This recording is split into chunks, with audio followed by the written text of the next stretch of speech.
All right, let's get some reaction now from one of the unions. I'm joined by Claude Naiker, who's a national manager at the Public Servants Association. Claude, thank you for making time. So government can spend so much money. I mean, over $1 million to refurbish a kitchen. And then they tell you as unions, when you're asking for wage increases, that there's no money. Yes, absolutely. A very good afternoon to you. It's actually ridiculous when we had to battle for salary increases for last year and the previous year, where they reneged on a 3-year agreement and government pleaded poverty to indicate, listen, we don't have the necessary funds to actually pay salary increases. And this year we had to negotiate a below inflation rate salary increase for all public servants. But more importantly, there's one aspect that I wanted to allude to. There's a number of schools where the infrastructure is so bad that they had to close down a number of schools, particularly in KZN.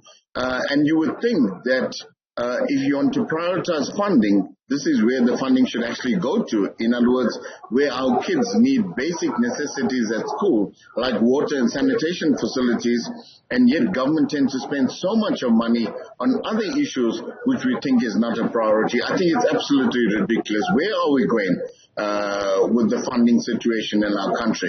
We have, as the public servants, over the number of years, alluded to the fact that government has the necessary funds to make sure and shape the public sector in the way that we can deliver good quality service to the most vulnerable in our society, yet we tend to spend money in areas where it doesn't actually deliver on the mandate that government actually promised us to actually do.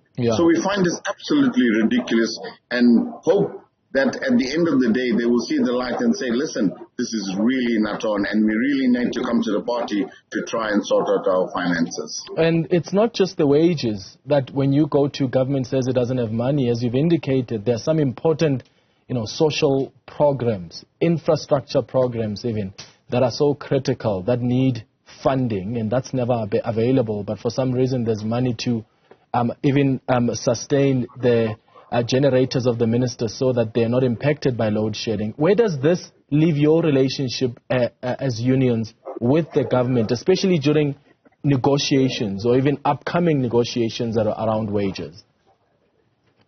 Well, look, on a number of occasions when we start negotiations, we highlight these problems, and government seems to be playing the same instrument or the same tune day in and day out and say they don't have the necessary funds. And when we do highlight this problem where you've actually overspent or you've misused or there's some corruption, they just tend to seem to blind eye. There's no political will to try and sort out these problems where funding can be diverted in appropriate circumstances. Another issue is the infrastructure as far as buildings are concerned in most public servants departments. If you walk into some of these buildings, you'd find absolutely ridiculous that public servants have to adhere and go to on a day-to-day basis. Recently, public servants are always earmarked or gauged on the service that they get in Department of Home Affairs. But nobody has bothered to ask, why is the service so poor at the Department of Home Affairs? It's simply because the IT structure there has not got the full resources in order for the employees there to actually try and cut down these queues and deliver quality service to the public service as a whole, or ordinary citizens, because government always pleads that we don't have the necessary funds to actually get the infrastructure right. But now you see, and hopefully that ordinary citizens of our country can actually see where these funds are actually misutilized, and that someone needs to take the cudgels and say, listen, enough is enough. We need to get to a stage where we say enough, and government needs to be held accountable itself. Claude Naiker, National Manager at the Public Servants Association, I appreciate your time.